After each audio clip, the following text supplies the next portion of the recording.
Bismillahirrahmanirrahim. Alhamdulillahirabbil alamin. Wa bihi nasta'in ala umuri dunya waddin. Wassalatu wassalam ala asyrafil anbiya wal mursalin sayyidina wa maulana Muhammadin wa ala alihi wa sahbihi ajma'in. Qala al-musannif al-imam hujjatul Islam Abu Hamid Muhammad bin Muhammad al-Ghazali rahimahullah wa nafa'ana bi ulumih. Wa amman naw'u tsani wa huwa at-ta'at fayanzuru awwalan fil fara'idil maktubati alaih annahu kaifa yu'addiha wa kaifa yahrisuha 'anil nuqsan wat taqsir aw kaifa yajburu nuqsanaha bi kasratin nawafil. Thumma yarji'u ila udwin fayatafakkaru bil af'al allati tata'allaqu biha mimma yuhibbuhu Allah ta'ala fayaqulu mathala innal ayna khuliqat lin nadhar fi malakutis samawati wal ardi ibratan wal tusta'mal fi ta'atillahi ta'ala wa tanzur fi kitabillah wa sunnati rasulih sallallahu alaihi wasallam. Wa ana qadirun ala an ashghala al-'ayna bi mutala'atil Qur'an wa sunnah falima la af'aluh.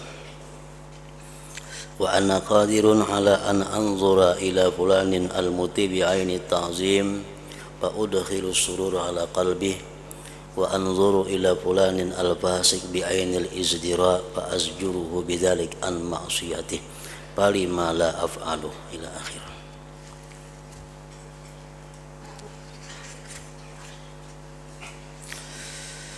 Makna dari kalam Al-Imam Hujjatul Islam Abu Hamid Muhammad bin Muhammad Al-Ghazali rahimahullah wa nafa'ana bi ulumih.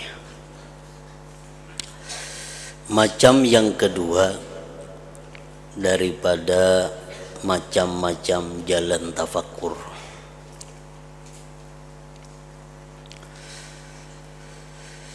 perbuatan taat.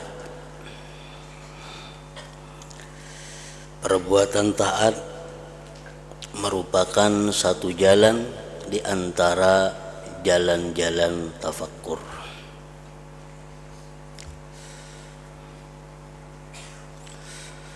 Maka ia meneliti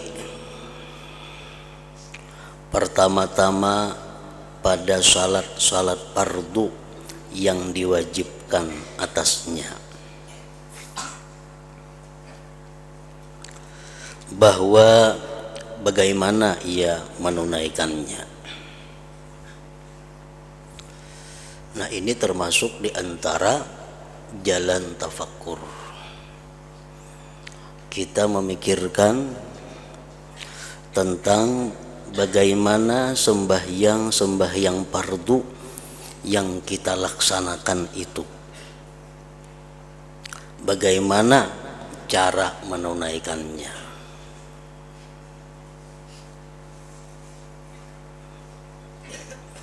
Apakah pelaksanaan sembahyang itu sudah sesuai dengan apa yang diajarkan oleh Rasulullah sallallahu alaihi wasallam atau masih belum sesuai? Nah, itu hendaknya kita pikirkan, kita tafakkurkan tentang perilaku daripada sembahyang itu.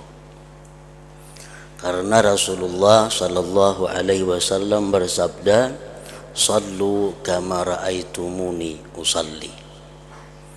Ujar Nabi, sembahyanglah kalian sebagaimana kalian lihat aku sembahyang. Sembahyanglah kalian sebagaimana kalian lihat aku sembahyang.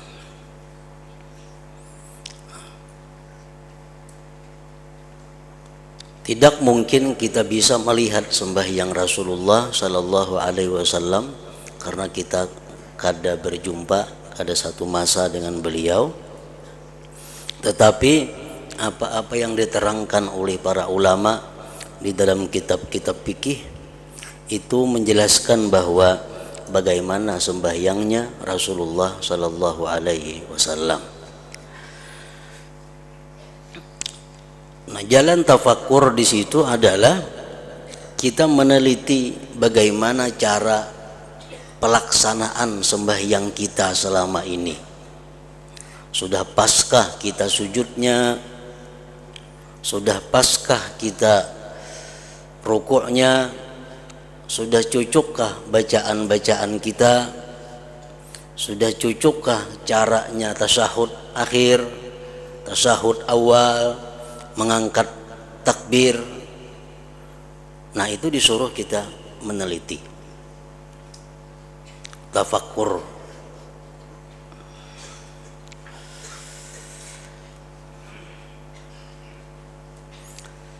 Karena sembahyang sebagaimana kita ketahui merupakan tiang agama, dan sembahyang itu merupakan pokok daripada segala amal ibadah yang lainnya. Rasulullah Sallallahu Alaihi Wasallam bersabda, "Man laqiyallah wa huwa mudayyi'un lis-shalah lam ya'ba illah bi syai'in min hasanatihi." Barang siapa berjumpa Allah, artinya barang siapa mati sedangkan dia masih selama hidupnya menyia-nyiakan sembahyang, maka Allah tidak peduli dengan sesuatu dari kebaikan-kebaikannya yang lain. Nah, maka itu meneliti kembali, berpikir kembali tentang bagaimana pelaksanaan sembahyang kita itu merupakan sesuatu yang mesti dilakukan. Dalam hadis yang lain Rasulullah menyatakan, "Awwalu ma yunzaru min amalil 'abdi yaumal qiyamah as-shalah, in wujidat tammatan qubilat minhu wasairu amalih, wa in wujidat naqisatan ruddat alaih wasairu amalih." Awal yang dipandang dari amal perbuatan hamba pada hari kiamat adalah sembahyang. Jika didapat sembahyang itu sempurna, maka diterima sembahyang daripadanya dan diterima pula sekalian amal kebaikannya. Jika didapat itu sembahyang kurang, maka sembahyang itu ditolak atasnya dan ditolak seluruh amal kebaikan.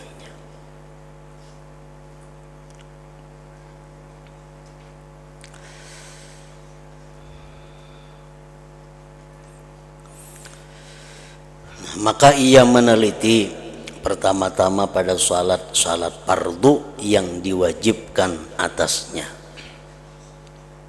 bahwa bagaimana ia menunaikannya. Apakah masih ada kira-kira sembahyang fardu yang belum terlaksanakan? Apakah masih ada kira-kira hutang sembahyang fardu? Nah, selama masih ada hutang sembahyang fardu, maka kita tidak diperkenankan melaksanakan sembahyang sunat. Selama masih ada qadaan sembahyang fardu, maka waktu hendaknya digunakan untuk membayar qadaan. Tidak dibolehkan menggunakan waktu untuk hal-hal yang sunat, karena membayar hutang yang wajib itu adalah hukumnya wajib. Nah, jadi mulai kita akil balik, mulai umur 15 tahun laki-laki, kita disuruh berpikir ulang, berpikir mengenai pelaksanaan sembahyang itu. Bagaimana ia menjaganya dari kekurangan dan keteliduran. Kalau sembahyang kita dapati bahwa sembahyang kita kadada hutang, rasanya rasa kadada hutang bang, asa sembahyang aja terus. Nah, kemudian kita berpikir tentang kekurangan-kekurangan yang ada di dalam pelaksanaan sembahyang. baik kekurangan secara zahir maupun kekurangan secara batin. Kekurangan secara zahir umpamanya meninggalkan yang sunat-sunat, nah itu kekurangan secara zahir. Seperti sembahyang umpamanya kada besurah-surahan, langsung Fatihah aja ruku, Fatihah ruku, kada ada surah-surahnya. Nah ini satu kekurangan, itu yang zahir.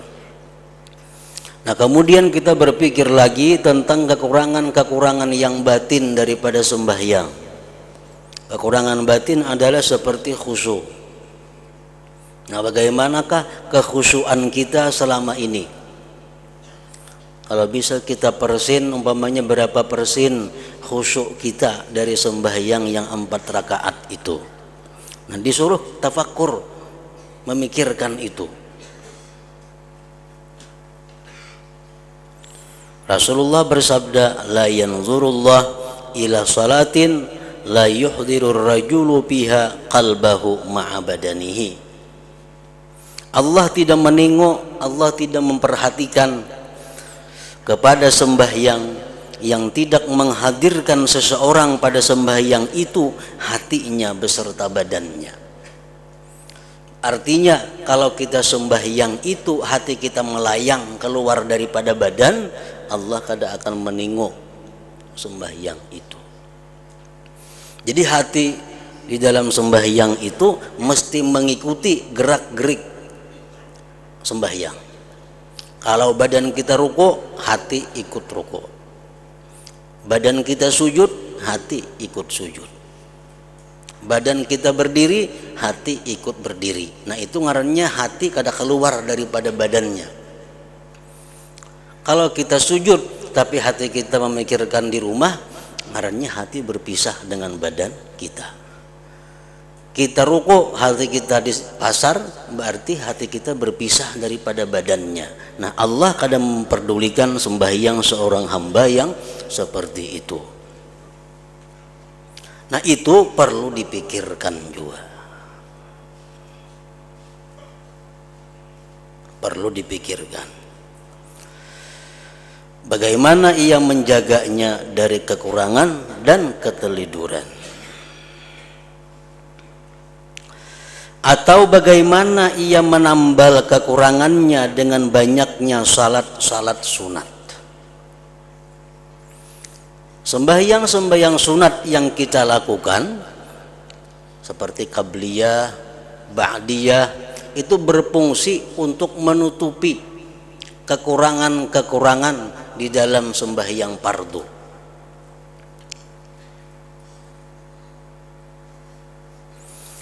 Nah kita disuruh berpikir bagaimana sembahyang sunat kita, apakah terlaksana qabliyahnya, ba'diyahnya. Nah jadi memikirkan hal-hal yang seperti itu merupakan berpikir yang bernilai pahala. Berpikir seperti yang tadi itu lebih baik daripada ibadah setahun. Kita duduk, kita berpikir, wah sembahyangku ini kayak apa selama ini. 4 rakaat sembahyang, paling-paling sarakaat nang husu, paling-paling setengah rakaat nang husunya, nang lainnya kada tahu lagi kemana arahnya. Nah berpikir seperti itu.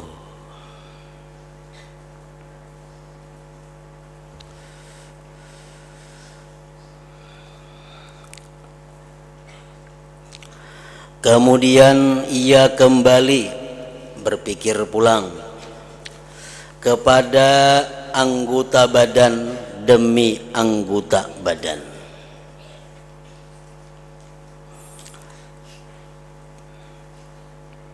Maka ia bertafakur tentang perbuatan-perbuatan yang berkaitan dengannya daripada yang dicintai oleh Allah Ta'ala. Memikirkan anggota-anggota badan, apa yang dia lakukan yang dicintai oleh Allah Subhanahu wa Ta'ala.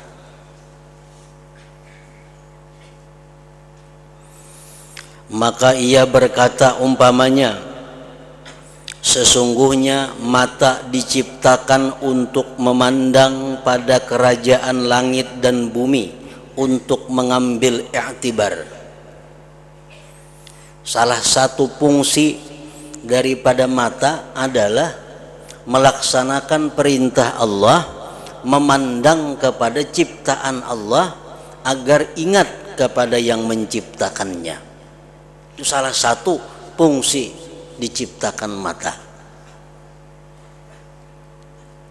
Memandang kerajaan langit dan bumi, memandang makhluk-makhluk yang melata di muka bumi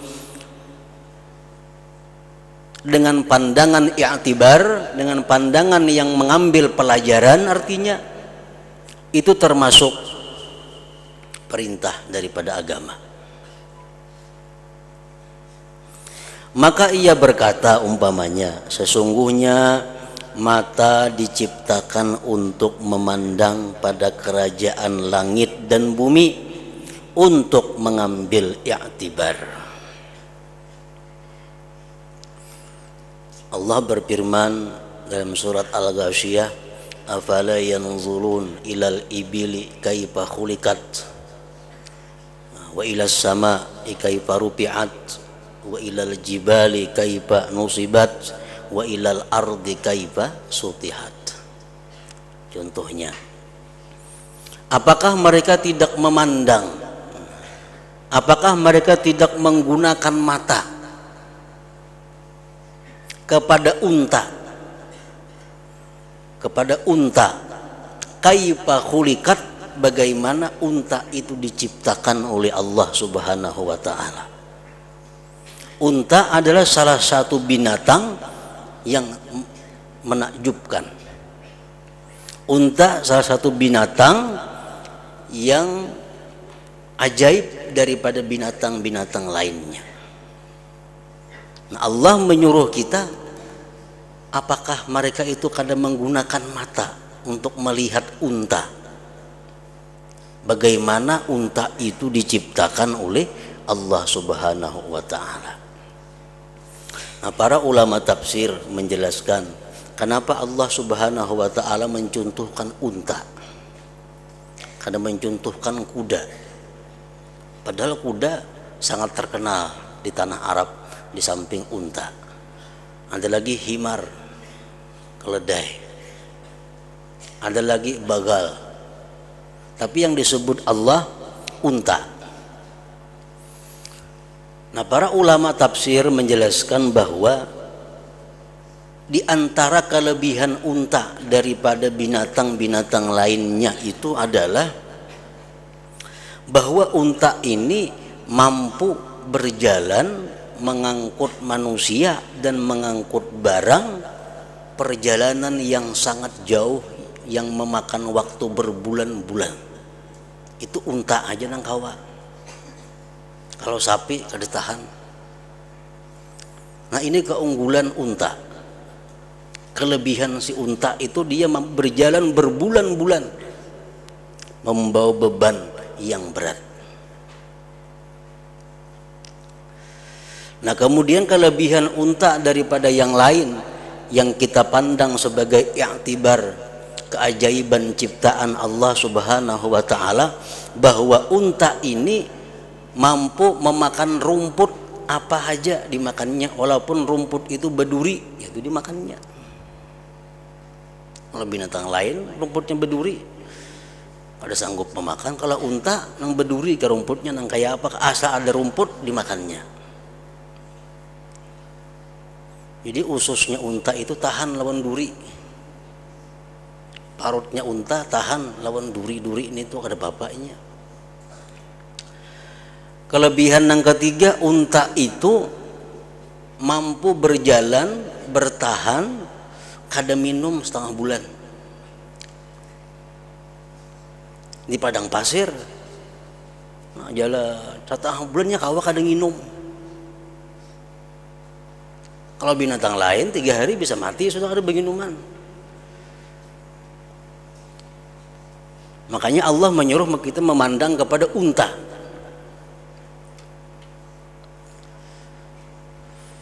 Nah, kelebihan unta lagi, unta ini yata'atsaru bisautil hasan, dia memberi bekas dengan suara yang baik. Kalau sapi itu dipukul hanyar belaju, kuda kah di talinya hanyarnya buka.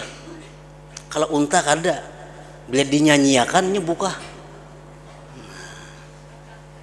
Makin yang penyanyi suaranya baik, makin laju bukanya. Jadi menyuruh unta itu laju berjalan kada perlu dipukul. Disairakannya apakah sairnya inya? Nanya laju jalannya sudah. Ya ta'azzaru bisautil hasan.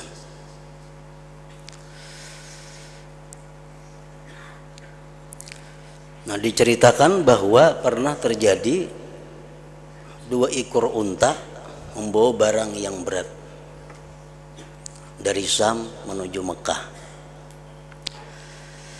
Lalu si budak ini yang membawa unta mengawal barang ini suaranya baik. Sampai di satu tempat, di tempat itu sampai ke Mekah memerlukan waktu 4 hari. Acara normal unta dari tempat itu sampai ke Makkah 4 hari. Kenapa si budak ini suaranya sangat bagus, ahli syair budak ini.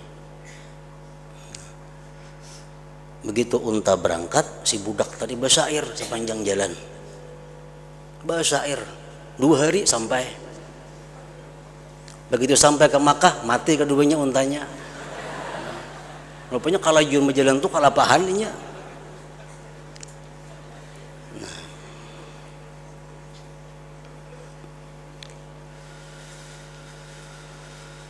Nah, jadi fungsi mata Allah menciptakan untuk memandang hal-hal seperti itu. Keajaiban ciptaan Allah Subhanahu wa taala yang menunjukkan kehebatan dan kekuasaan penciptanya.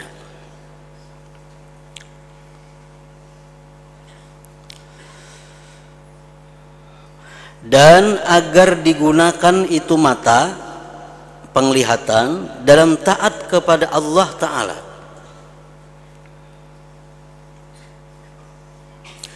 dan memandang pada kitab Allah dan sunnah Rasulullah Sallallahu Alaihi Wasallam.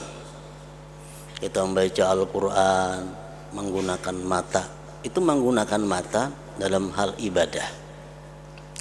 Kita membaca Al-Quran dengan melihat Al-Qur'annya, itu mensyukuri nikmat mata. Rasulullah sallallahu alaihi wasallam bersabda, qiraatul rajul al-Qur'ana bi ghairil mushafi alfu darajah wa qiraatuhu bil mushafi yudha'ifu dzalik ila alfai darajah. Seseorang membaca Quran berhafal, itu menaikkan derajatnya 1000 derajat. Seseorang yang membaca Al-Quran, memakai mushaf, memakai Al-Quran sambil memegang, membaca, melihat Al-Quran, itu melebihi yang demikian sampai kepada 2000 derajat. Nah, dengan adanya kita membaca Al-Quran itu lalu menggunakan mata untuk ibadah kepada Allah. Ada lagi hadis yang mengatakan fadlu qiraatil Qur'an nazara ala man yaqra'uhu zahira kafadlil faridah 'alan nafilah. Keutamaan membaca Quran sambil melihati huruf-hurufnya itu sama lawan sesuatu yang fardu dibanding yang sunat. Orang yang membaca Al-Quran dengan menggunakan Al-Quran dibanding lawan orang yang bahapal, pahalanya sama ibadah fardu dengan ibadah sunat.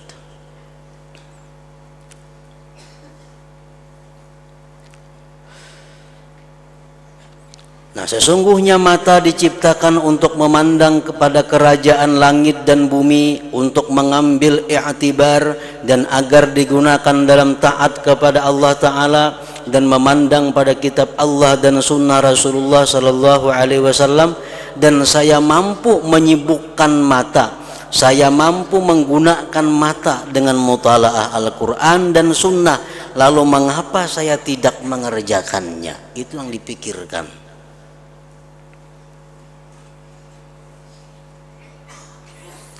Kenapa aku melihat ini kadang memikirkan bahwa itu ciptaan Allah? Kenapa aku kadang membaca Al-Quran? Kenapa aku kadang membaca hadis-hadis Rasulullah? Padahal aku ada waktu untuk itu. Padahal aku ada kemampuan untuk itu. Kenapa maka kada? Nah, dicari penyebabnya kenapa? Nah, tafakur, pikirkan yang seperti itu.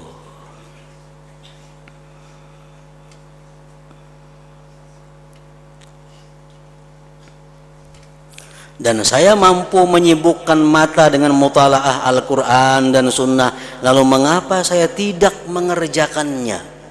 Pasti ada masalah. Kenapa kulir membaca Quran?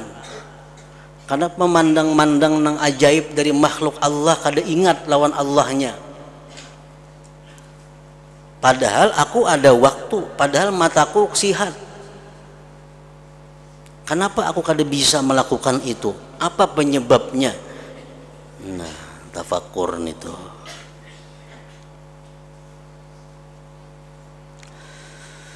Dan saya mampu memandang kepada si fulan yang taat dengan mata takzim, dengan pandangan memuliakan, maka saya menyenangkan hatinya.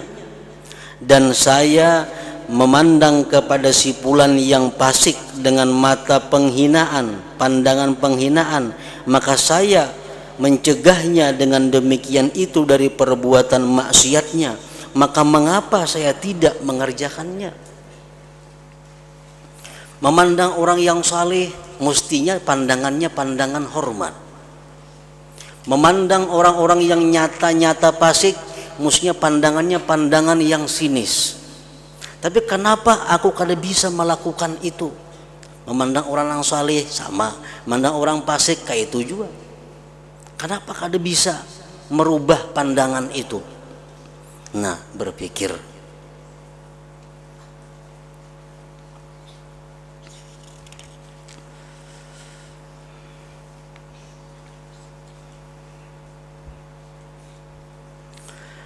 Dan seperti itulah ia berkata pada pendengarannya. Tadi mata, ini pendengaran. Sesungguhnya saya mampu mendengar perkataan orang yang amat sedih, orangnya tertinggal.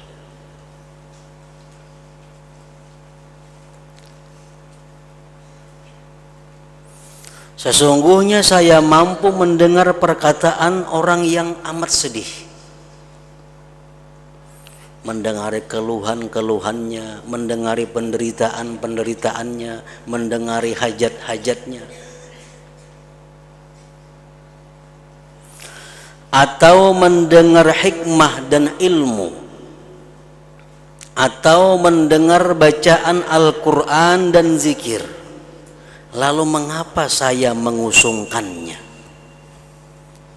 Pada telingaku kada tuli, waktuku ada untuk mendengari ilmu, mendengari Quran. Kenapa aku kada sampat itu? Mendengar Al-Quran itu adalah cahaya yang masuk ke dalam hati. Ibnu Abbas mengatakan demikian.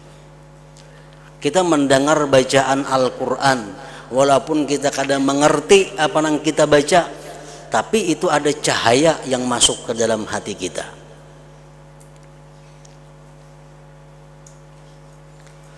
Kita mendengar orang membaca sejarah-sejarah tentang Nabi Muhammad sallallahu alaihi wasallam, membaca tentang kisah kelahiran Nabi, membaca tentang kisah-kisah perangnya Nabi.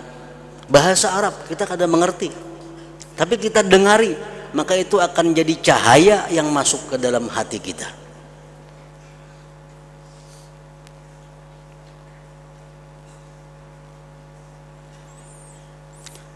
Nah, kenapa saya mengusungkannya? Kenapa kada tertarik mendengarnya? Itu mesti jadi bahan pemikiran.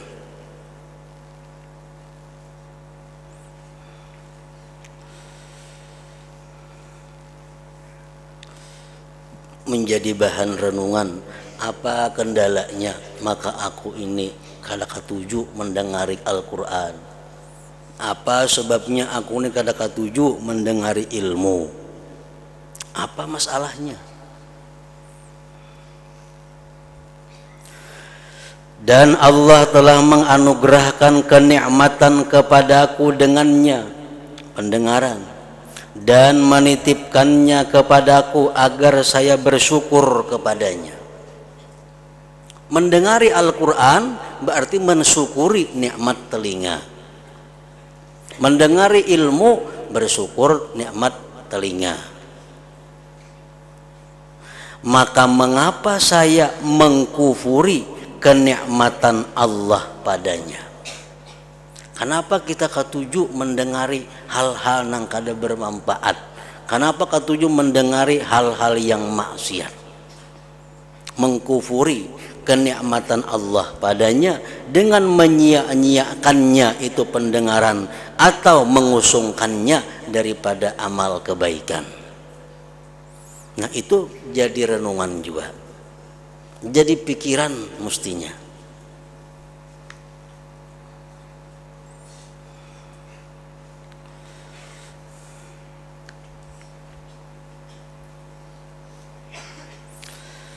Dan begitu pula ia bertafakkur tentang lisan.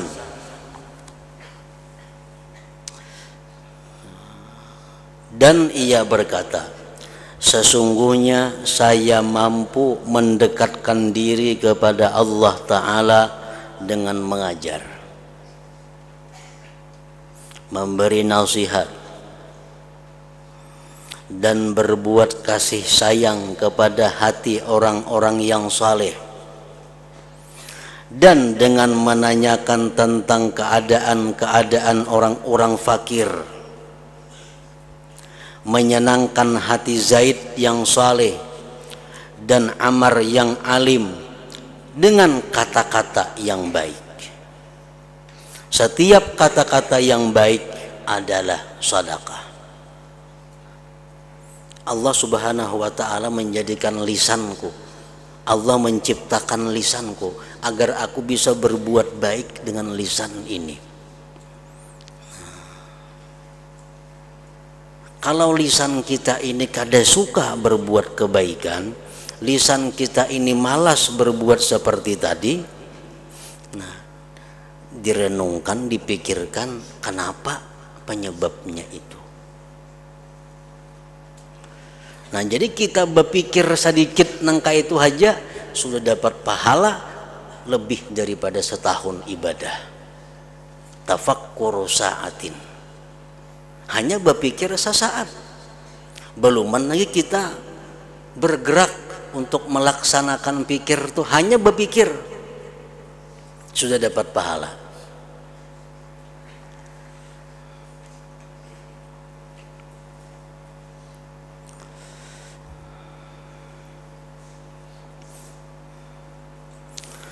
Dan begitu pula ia bertafakkur tentang hartanya.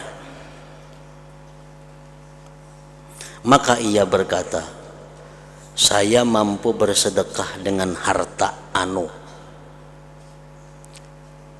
Hartaku yang itu bisa ku sedekahkan. Karena saya tidak memerlukannya. Karena aku kada terpakai juga itu. Bila mana saya memerlukan kepadanya, maka Allah Ta'ala menganugerahkan kepadaku seperti itu. Dan kalau saya memerlukannya sekarang, maka saya kepada pahala mengutamakan orang lain itu lebih memerlukan daripadaku kepada harta itu. Harta ini mestinya ku sedekahkan karena hartanya kada terpakai. Yang itu mestinya ku beriakan karena kada ada gunanya juga, berujung malah pahima urus. Yang ini harta memikirkan itu lalu dicari penyebabnya, kenapa sampai saat ini aku kada mampu menyedekahkan itu, kenapa kada sanggup menyedekahkan itu.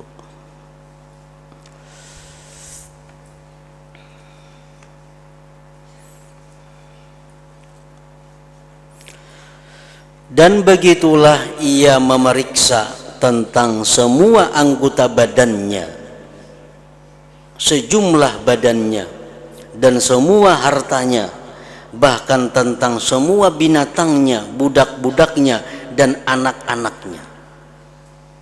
Sesungguhnya semua yang demikian itu adalah alat-alatnya dan sebab-sebabnya, dan ia mampu mengerjakan taat kepada Allah dengan alat-alat dan sebab-sebabnya itu. Anak bisa diulah jalan untuk mendapatkan pahala.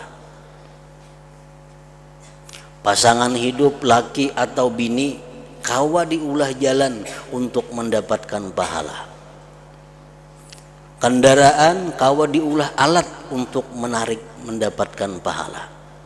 Nah, semua yang diberikan Allah kepada kita itu bisa diulah sebab, diulah alat untuk mendapatkan pahala.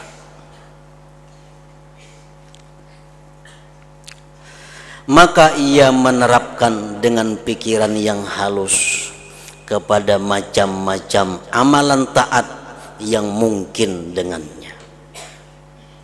Dan ia bertafakur pada sesuatu yang mendorong pada bersegera kepada amalan-amalan taat.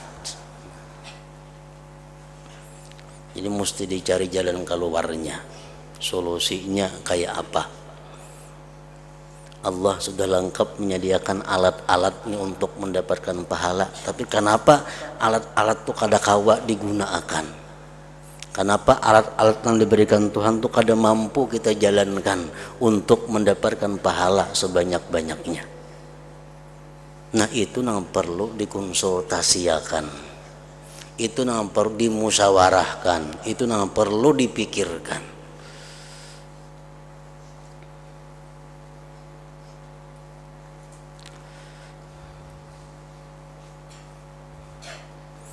Salah seorang sahabat Rasulullah Sallallahu Alaihi Wasallam pernah datang kepada Nabi, wahai Rasulullah, kenapa ulun ini takutan mati?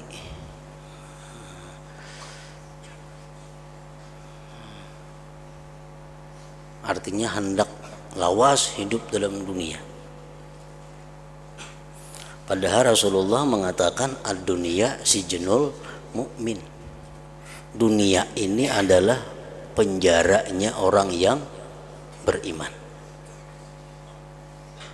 Dunia penjara orang beriman.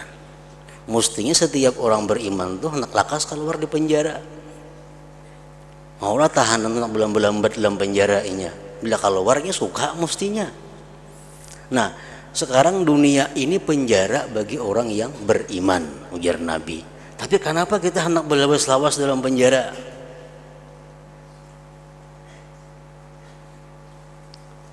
Semua anak panjang umur, ketujuh dalam penjara. Maka Nabi ad-dunya sijnul mukmin. Dunia ini penjara orang yang beriman.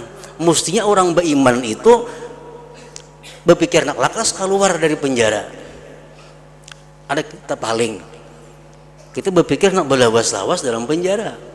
Berarti ada masalah karena kita ini, ada yang kada normal dalam awak kita, ada yang kada biris dalam akal kita.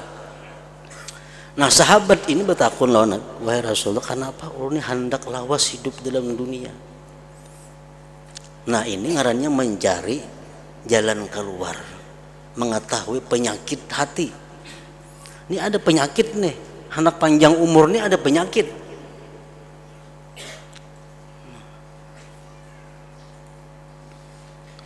Lalu ujar Nabi menjawab, apakah engkau ada punya harta yang banyak?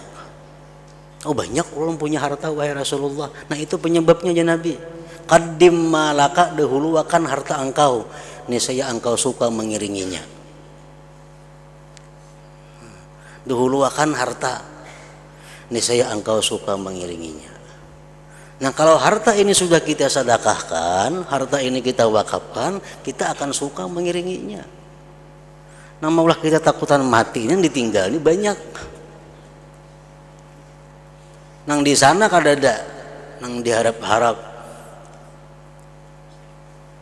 Nah jadi contoh sahabat nang macam tadi, sahabat nang pintar ngarannya, sahabat nang berpikir mencari jalan keluar. Mbak diriku ini ada penyakit nih. Kenapa aku suka hidup dalam dunia? Padahal dunia ini kada baik. Nah kenapa kita ada bisi mata, kita ada bisi lisan? Kenapa kita kada bisa menggunakannya dengan taat? Kenapa kita malas dengan zikrullah? Kenapa kita malas menggunakan telinga mendengar ilmu Quran? Pasti ada masalah dalam diri kita. Nah, dicari jalan keluarnya kayak apa supaya rajin mendengar kebaikan, berkata kebaikan. Nah, dan ia bertafakur tentang keikhlasan niat pula pada amalan taat itu. Taatnya sudah diamalkan, pikirkan ikhlasnya macam apa. Apakah sudah ikhlaskah amalan selama ini atau belum ikhlas? Dan ia mencari tempat dengan berhak baginya sehingga amalnya bersih dengan niat itu. Maka bandingkanlah kepada ini akan amalan-amalan taat lainnya. Nah, jadi berpikir tentang menggunakan seluruh yang ada di tubuh dan yang menjadi milik kita kepada taat, berpikir itu adalah merupakan pikiran yang positif dan bernilai ibadah yang sangat besar pahalanya. Nah kemudian macam yang ketiga, jalan-jalan berpikir sifat-sifat yang membinasakan yang tempatnya adalah hati.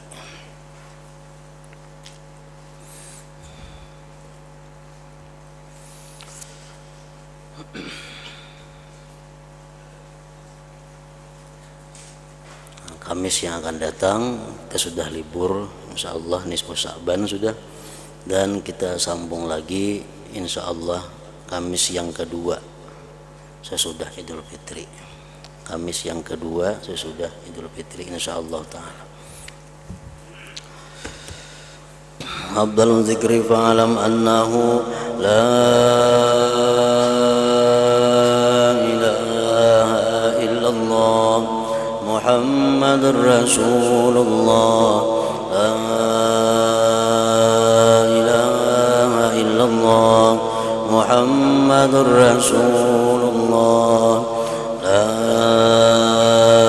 ilaha illallah Muhammadur Rasulullah, la ilaha illallah, la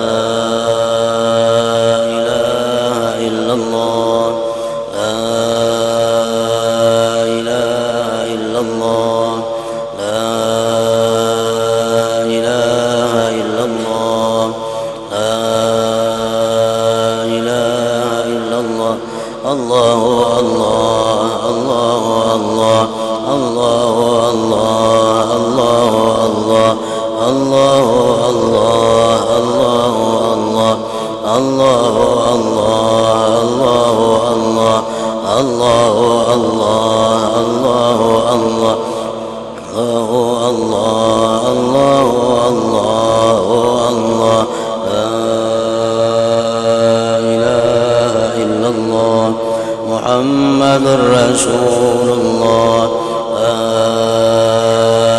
ilaha illallah Muhammadur Rasulullah, la ilaha illallah Muhammadur Rasulullah, la ilaha illallah.